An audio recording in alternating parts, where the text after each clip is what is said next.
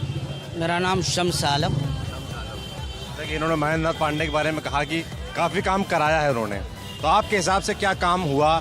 क्या वो पर्याप्त है चंदौली के लिए, या इस चुनाव में आपके हिसाब से बड़े मुद्दे क्या हैं?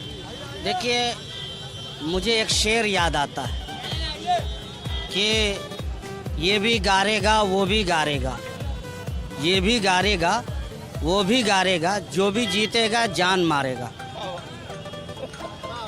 हम मुगल सराय में रहते हैं और हमको अपने शहर में देखना है, समस्याएं उसी तरीके से अभी भी पड़ी है, पुलिस वालों की उसूली अभी भी है।